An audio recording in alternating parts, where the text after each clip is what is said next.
Welcome back to Pod Save the World. Ben Rhodes is back. Back in studio. In studio, not in a hotel in Houston. Not in a hotel. Okay. Although, it must have been kind of poignant and nice seeing Jim Baker, in the Yeah. midst of all this emotional turmoil with George H.W. Bush passing away. Jim Baker was Bush's Secretary of State, Chief of Staff, his best friend, basically, from the days in Texas. So his passing was probably very tough on him. Yeah, and it's interesting. When I got there, I saw Obama, and he had just seen George H.W. Bush. Oh, really? So he was like, I got into town and went right to visit the guy. That's cool. And so he got to say basically goodbye to him. He always liked, George H.W. Bush was always very nice to Obama. Not many Republicans were. No, and they weren't. so they were, he was always very gracious to him. And so it was a fortuitous opportunity for him to drop by and say goodbye, essentially. Yeah. Well, that's a perfect segue to the first thing I wanted to ask you, because I think it's fair to say that George H.W. Bush was the most experienced person who ever took the office of the presidency. He ran the CIA. Yeah. He was our envoy to he was ambassador to the UN. He was Yeah. our envoy to China. He was the vice president. Yeah. He was a member of Congress, though. That it meant more back then, I guess. Yeah. So, he gets credit for managing the fall of the Soviet Union, the unification of Germany, for driving Saddam Hussein out of Kuwait. You worked for Baker, James Baker, former Secretary of State, like you're saying. We've both heard Obama talk about how much he liked George H.W. Bush and was impressed by his leadership, specifically the way he led the national security team and his foreign policy. What did you make of his record generally? Well, if you asked Obama which recent president he admired the most in terms of their foreign policy, he would always say George H.W. Bush. I think basically anybody post John F. Kennedy, right? That's what Obama would say. I think if you look at the way in which he led, number one, he always put alliances and international institutions at the center of what he did, which is almost a stunning thing to say, given how much his son did not do that, given how much Donald Trump scorns alliances. But essentially, even when he pursued the Gulf War, he made sure that was a UN Security Council sanctioned effort. He built this coalition with dozens of countries. His approach to the end of the Cold War was one that was very much focused on how do you strengthen international institutions like the United Nations and NATO. He was pretty aggressive in pursuing Israeli-Palestinian peace, convening the Madrid conference that helped lead to the peace deal between Israel and Jordan. So multilateralism, alliances were at the center of his approach to the world. He also didn't kind of beat his chest and gloat, this kind of Republican approach to foreign policy that makes it kind of this, you humiliate other countries. And it's binary. He didn't spike the football in the Cold War. He understood that it would be destabilizing, essentially, if he was trying to grind the Russians' nose into the ground. So the soft landing was not, preordained. And as I've heard Obama say many times, some of the best things you do as president are the outcomes that don't happen. And so it seems inevitable, right, that the peaceful breakup of the Soviet Union happened, but it wasn't inevitable. And part of the reason why is that George Bush had a very deft touch in dealing with Gorbachev and dealing with the newly independent Soviet republic. So that's all to the good. I think, as we have to acknowledge that nobody's record is perfect, despite the hagiographies that we see, I think the biggest stain in terms of his foreign policy legacy kind of predated his presidency was Iran-Contra and his involvement in that, and then ultimately the pardons he issued for the people involved in Iran-Contra, which haunt us to this day because it's a potential predicate for what Trump may do. Yeah, I want to dig into all of that. It is funny we don't do a very good job in this country, I think, of putting ourselves back in the shoes of the leaders at the time. But, a reunified Germany wasn't necessarily going to be a great thing. I think the UK, the French, they were understandably a little worried given World War I, World War II, but he managed that process pretty deftly. Yeah, and that's why you see, Angela Merkel flying all the way across the world to go to this funeral. The Germans recognized that, he was an advocate for the peaceful unification of Germany at a time when, that was, not a foregone conclusion. Yeah. So you mentioned Israel. It is really interesting to look back at George H.W. Bush's policies on Israel. He used to do battle with the right-wing Israeli government on settlements in the West Bank. He even went as far as to urge Congress not to give Israel billions of dollars in loan guarantees. He fought, as you said, hard for a two-state solution. And when his administration thought the Israelis weren't being serious enough about engaging in peace talks, Jim Baker famously said, the White House phone number is 202-456-1414. When you're serious about this, call us. Yes. I mean, fast forward to 2016. Support for a two-state solution was dropped from the GOP platform before before Trump even was elected. Yeah. I mean, it was interesting. Jim Baker, became kind of this boogeyman with AIPAC, and he's been called an anti-Semite, just because he pursued, I think a balanced view that there needs to be a two-state solution, and was willing to apply some amount of pressure on Israel. Mild. Restricting loan guarantees is not the same as kind of cutting off all assistance, but they were willing. It's funny. Obama was called, anti-Israel and anti-Semite for much, much milder things than what George H.W. Bush and Jim Baker did. So it is an interesting signal as to how far politics have moved to the right on issues related to Israel in both the Republican Party and in Israel itself, right? Where I think there were governments under Yitzhak Rabin who were willing to work with the United States. It was focused on promoting peace. So Bush's passing highlights a lot of how things have changed in the last 2 decades. One of them is that an even-handed approach to the Israeli-Palestinian issue and the Arab-Israeli conflict that seeks to promote peace used to be kind of in the mainstream of the Republican Party, and what establishment figures like Bush 41 and Baker stood for. That would be nobody in Congress would take that position. No. Who's a Republican? No Republican nominee would ever take those positions. So the party has just moved along with Netanyahu in Israel all the way to the right. And Netanyahu was one of those people that Baker clashed with back in the day when he was kind of a young up-and-comer in Israeli politics. So we are truly in a different world, and that's because of the rightward drift of politics in Israel and on the politics of Israel in the United States. Yeah, with the exception of Trump, I think it's a bipartisan thing to have clashed with Bibi Netanyahu Yes, and probably to dislike him personally. Yes. You mentioned Iran-Contra too. So yeah, the Iran-Contra affair happened when he was the vice president, but it's very much worth a mention. The quick and dirty version is that in 1985, Reagan's NSC approved the sale of missiles to Iran in the hopes that it would secure the release of U.S. hostages being held in Lebanon by Shiite terrorist groups. This was during a period of time when we were sending our diplomats around the globe saying, don't sell arms to Iran, lecturing other countries, but we were secretly doing it. A portion of the proceeds of that arms sale was diverted by Reagan's NSC and given to the Contras, who were an anti-communist guerrilla group fighting the Sandinista government in Nicaragua, which was socialist, leftist. This violated explicitly the Boland Amendment, which banned direct or indirect U.S. military support to the Contras, so big time illegal. In 92, fast forward several years, when Bush was president on his way out the door, he pardoned several Iran-Contra defendants, including Casper Weinberger, Elliot Abrams, others. And so, there's a few pieces of this thing. Like, there's the pardon element, which really prevented any real accountability, including for himself. Because they were in the process of trying to get his notes to figure out what he knew and when. But bigger picture, it was part of a bunch of policies the U.S. was supporting at the time in the 80s of propping up fascists and giving money for death squads in Central America. So, we talked a little bit about this last week, but not great.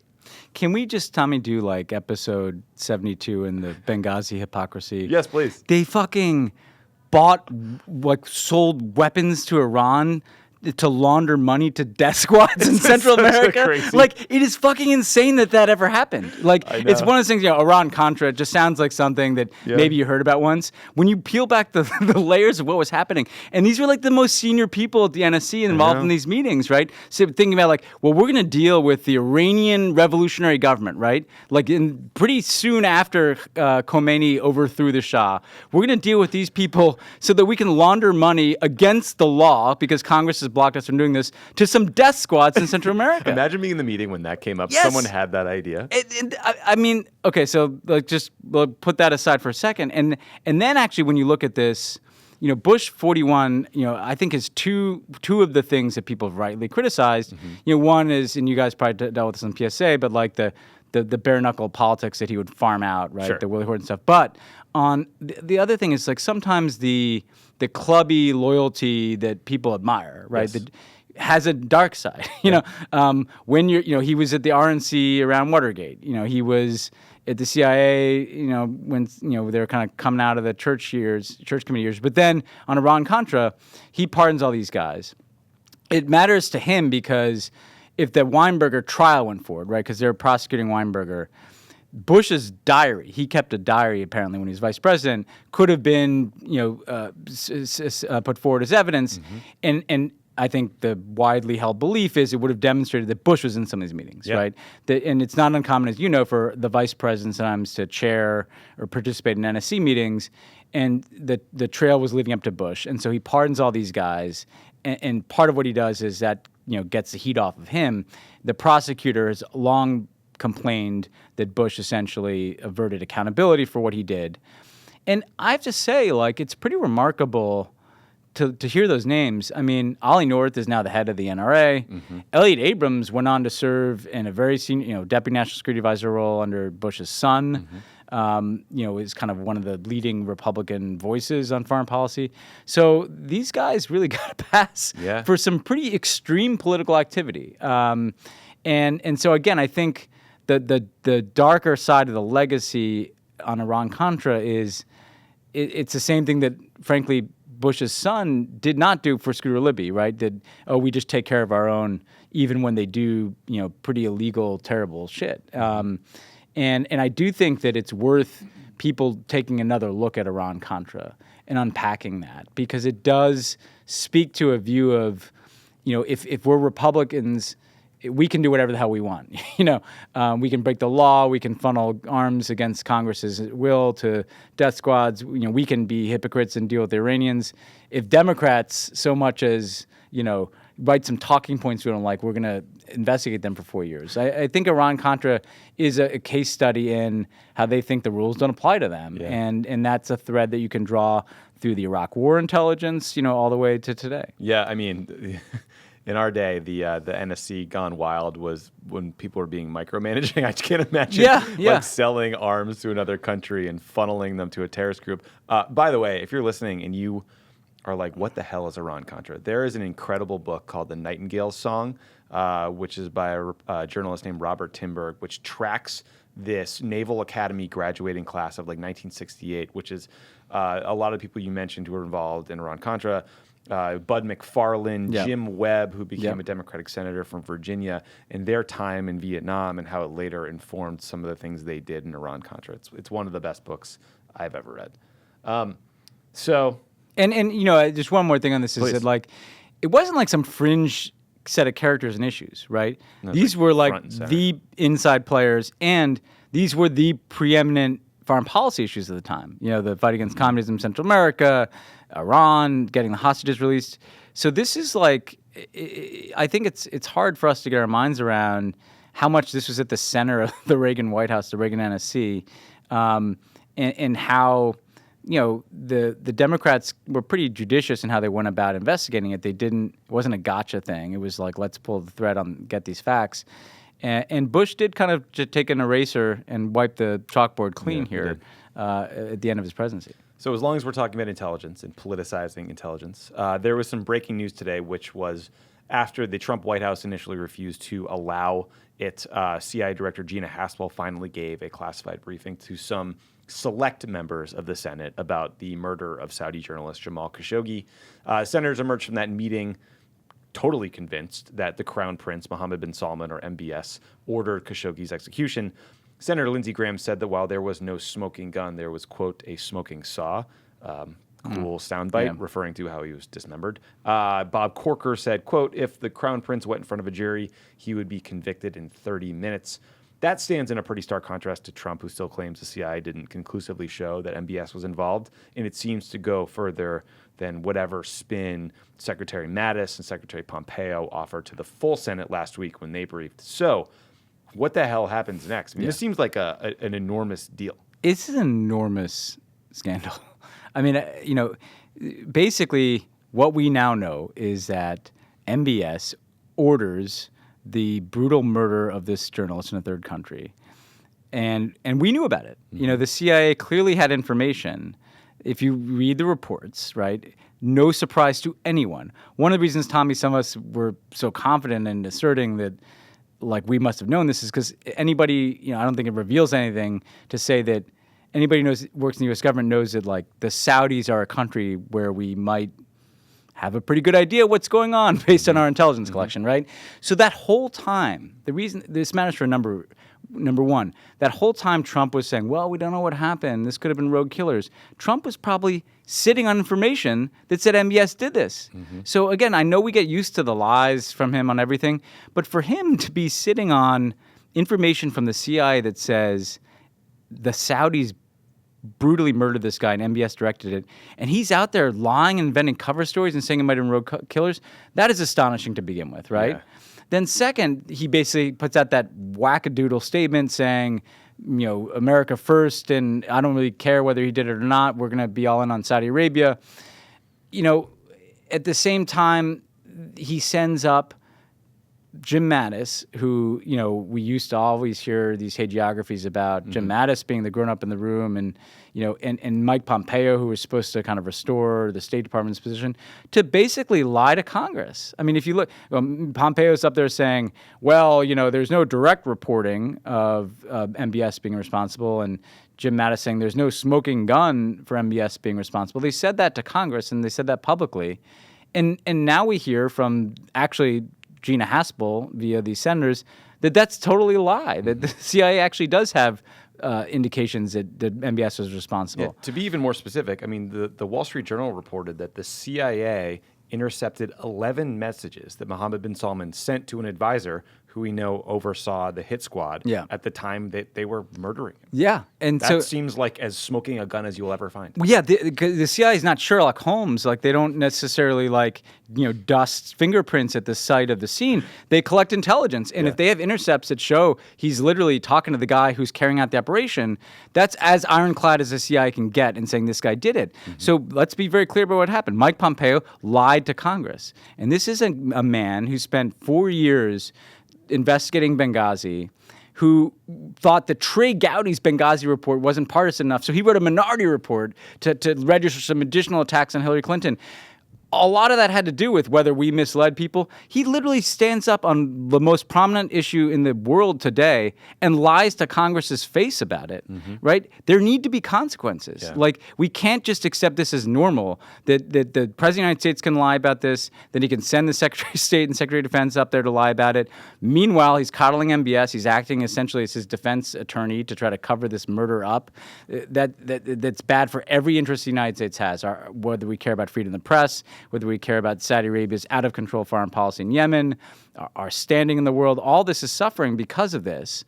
You know, there are questions about whether Trump has been bought and paid for by the Saudis. And so I think the Democratic House needs to get this information out in front of Congress and out to the public. If the CIA has this assessment, I don't know why it has to be classified. They don't have to put out intercepts, as the journal reports. They can put out that they think the MBS is responsible. We put out public assessments all the time. And I think the Democrats should insist on airing these facts and should insist on some accountability for these Trump officials who've been lying about this. Yeah, Chris Murphy, I saw tweeted today that we overclassify everything and that we should put out as much as we can about what we know when we knew it. I would love to see Adam Schiff hold hearings, and maybe they're classified hearings at first, but they could figure out what was in the PDB, the President's Daily Briefing, the most highly classified intelligence product in the world, and when. And lay that down on a calendar against his public statements. And we can figure out if he was lying or not. And they hopefully can figure out what, if any, investments he or Jared Kushner have in Saudi Arabia, because that definitely seems relevant. Because there's no other explanation here. I mean, Trump's numbers of arms sales that he keeps putting out, we know are lies. They've been debunked over and over again. So it's got to be something else. Yeah. And you know how this is, like, that kind of assessment was probably pretty widely circulated. The White House. Like, you probably would have gotten that as NSC spokesperson in one of those, like, cool brown binders. But you know, what I love, the Defense Intelligence Digest. The coolest pictures of missiles and shit. You know, after you left, I think there was a budget cut because it went from being on that glossy paper to being kind of stapled. It's kind of a sad America in decline moment. The Defense Intelligence Digest no longer the RIP. glossy. Sorry. Intelligence products were so fun to read. Anyway. But anyway, back to this. I mean, I think that there's got to be some sunlight on this thing. And again, it has huge ramifications for our foreign policy because MBS could have been on the ropes. The Saudis might have decided to make a change and not have this kind of murderous dictator in charge. Yeah. But Trump basically gave him a lifeline. And we need to know why, and we need to know why Trump is lying to us about it, and we need to know why people like Mike Pompeo think that they go up and lie in front of Congress. Yeah. So one good piece of news, the G20 just happened. A few major things out of that. First is that Mohammed bin Salman, MBS, was treated like a pariah. Yeah. Some of the videos are kind of awesome. Yeah. Oh, right. No one would talk to him. There's just like this nerd standing, like waiting for everyone to be his friend. It's like the guy waiting at the lunch table at school. Exactly. Macron was like yelling at him. Macron wouldn't sit down with him with his milk. That was good.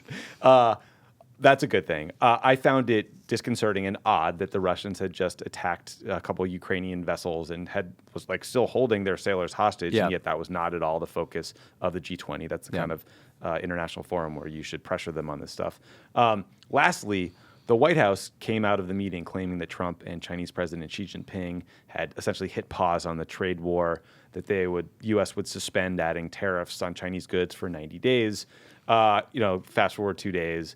It's not at all clear what was actually agreed to. Larry Kudlow said that China would buy more U.S. agricultural products and autos and couldn't explain how or why or how that would work with the WTO rules. So the stock market jumps 400 points when they first announced this. Today, Tuesday, it's down 750 points, the Dow. Yeah. So this is like roiling markets. Things are a mess. This trade war is ongoing. So, not great. Yeah, tariff man. Here's what I think is happening. I actually think I know what is happening here, which is I always feel somewhat nervous in suggesting I have an understanding of what Trump is thinking and what's going on in the White House. So this trade war that he started with China without thinking it through, he's been ratcheting it up. And it's begun to put some real strains on the global economy, right? The Chinese economy might be slowing down. Inflation could go up here, right? Because part of what happens when you put tariffs on things is prices go up, and that can drive up inflation, and that can help lead to an economic slowdown, right? So there are a number of different factors where Trump's trade war with China could be accelerating the potential for a recession here. And he was scheduled to put in place a pretty dramatic and draconian additional round of tariffs on January 1st. It's 25%? 25%. The Chinese would surely feel that they needed to respond. And so this risk of there being a recession would go up with each escalation of the trade war. So the people around Trump are probably saying to him, hey, look, the one thing that will guarantee that you are not reelected is a recession. Right? Like those 35% of the people that we always talk about, they always vote for Trump no matter what. No, they always vote for him so long as like they can just vote on their racism because they're not worried about the economy going off a cliff. Like if we really start seeing an economic downturn here, I think he's toast. So on the one hand, he's got some advisors saying you got to figure out a way to just do what you did on NAFTA, like declare victory, say the crisis is over and I won, and get an off-ramp. And then he's got some hardliners who actually want the trade war with China and like deeply believe in taking this all the way and trying to break the Chinese essentially. And Trump actually is one of those people. Like he's one of the only things that he's been consistent on his whole life is these protectionist trade attitudes. And I think we are seeing the schizophrenia play out. I think Trump understood that he had to say, for the sake of markets and for the sake of the economy, yeah, we got some deal. And he was doing the play of, oh, I won, and I got these concessions. But there was nothing there underneath it because they didn't really make a deal. They made a deal to not escalate and to talk about it. And that's such a Chinese thing. The Chinese love to set up a process, set up like 20 bureaucrats to come talk to 20 of our bureaucrats, and you just kind of string it along. Yep. And so that's clearly what the Chinese want to do. And the Trump people don't seem to know what the deal is that they're trying to sell here, right? And so that's why we're caught in this ambiguous place where there wasn't really any deal. The deal was to not escalate further and to talk about it. The Trump people need to sell something, though, so they're trying to sell different pieces of what they want. Nobody can understand what's going on here. And again, at a certain point, the Trump people are having to choose, are we going to risk sending the economy over a cliff because we're so invested in this trade war with China, or are we going to put some lipstick on a pig and say, well, because the Chinese agreed to buy a few more products in these sectors, even though they didn't really address our concerns, like we won this big victory, like he did on NAFTA. And I think it'll probably be the latter, but who knows? Yeah, there's just massive political risk to our economy. Economic risk, yeah. I don't think that people have priced into the markets or really fully. They really understand. haven't. It's because people didn't think that the United States would kind of shoot itself in the face. Yeah. Like our economy is going well. Like, getting tough with China makes sense, but these kind of across the board things that have already hurt, billions of dollars out of American industries, like jobs lost, like potentially responsibility for those GM plant closings, right? This is a ramification. And I think a lot of the stuff that Trump does, what is so difficult about dealing with Trump, is the consequences, particularly in foreign policy, they don't become apparent right away, but they're going to become apparent. Like all these chickens are going to come home to roost for what he's doing. And we're starting to see that happen on trade. It's going to happen on more and more things, right? And the kind of real world consequences of this reality show presidency are just beginning to kind of come on board. And you see that in Mohammed bin Salman's killing of Khashoggi. You see that in GM plant closures. You see that in the fraying essentially of U.S. alliances, and it's just going to get worse. This is all because he's got a trade advisor named Peter Navarro that Jared Kushner found because he Googled like book on China and bought it on Amazon, and that's how they hired the guy. Yeah. Literally true. The other striking thing out of the G20 was that the 19 of the 20 leaders put out a joint statement renewing their commitment to the Paris Climate Accords, and we were the only nation that didn't sign it. Now, obviously, no surprise. Yeah. Trump pulled out of it. He, as of last week, said he doesn't think climate change is real, but it is maybe as glaring an example of our isolation on the world stage as you could think of. Yeah, and like, how are we going to explain this? And how do we explain it now? I don't know, but 10 or 20 years from now, when like the shit has really hit the fan, and like we're in California, like these with fires getting worse every year, like we've talked about the consequences of climate change. To be able to have someone come back in time from 20 years from now and look at the fact that the United States of America literally had a president who denied that climate change existed, the only country in the world. I mean, there's 19, the 20, and G20. We're the only country in the world that's on the Paris Agreement. Despite all the evidence that is hitting us in the face about this. I mean, this is the most morally catastrophic thing that we're confronted with today. And I do think if Democrats are running for president in 2020, just because we're on Pod Save the World here, climate change is the leading national security issue facing our country. It will be for the next 50 years. It's time to start framing climate change as a national security issue for a lot of reasons, including the fact that we're spending almost $1 trillion on our defense budget. If you actually allocated money based on what actual threats are, we should be spending a chunk of that on climate mitigation and clean energy. Yeah. Just to button up something from last week, I mean, we briefly talked about the yellow vest protests in France over the gas tax. And I guess this morning, President Macron blinked and walked back and said he's going to suspend the tax increase that was slated for January for at least 6 months. So, I'm not saying these things are related, but tough politics on these decisions. Yeah. And we're not giving him any cover when we're denying the existence of climate change over here. Well, and that's one of the things that Trump did that pissed me off, is when he after denying climate change, he said, well, the Chinese pollute their environment and it's drifting over here or something. God, but again, he's giving a pass to the Chinese, the Indians, all these other countries who we need to do more because they're just pointing at us and say, well, the Americans are falling behind on their targets. So at a time when we need everybody to be doing more on climate, he's giving people an excuse to do less.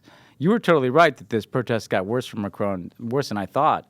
But again, it's because, if he's the only one doing some of these steps, it seems like climate change is this kind of elitist concern and not a concern that is going to affect everyday people. It gets harder for political leaders to take hard decisions. And, a guy like Macron, he's not going to be able to do that alone. No, he's sure not. So later in the show, Kelly Magsman and I are going to talk about Elizabeth Warren's foreign policy speech.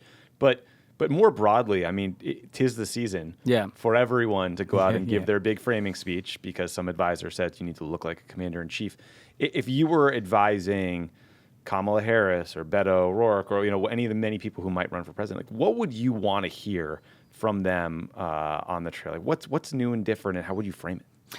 I think what will be interesting is who can come up with a message that doesn't just sound like I'm giving my commander-in-chief speech so I can clear some DC blob threshold, right? Yeah. And so that 4 people from the Council on Foreign Relations can put out statements saying that they welcome my reaffirmation of the U.S.-Saudi strategic partnership. Morning right? Joe today endorsed the speech I gave. Yeah, I mean, I think what will be very interesting is who can find a way to connect the energy of the activist who won the Congress for us in 2018 and translate that into foreign policy positions. In other words, like, what is a way to make people who feel like they're excited about a foreign policy platform?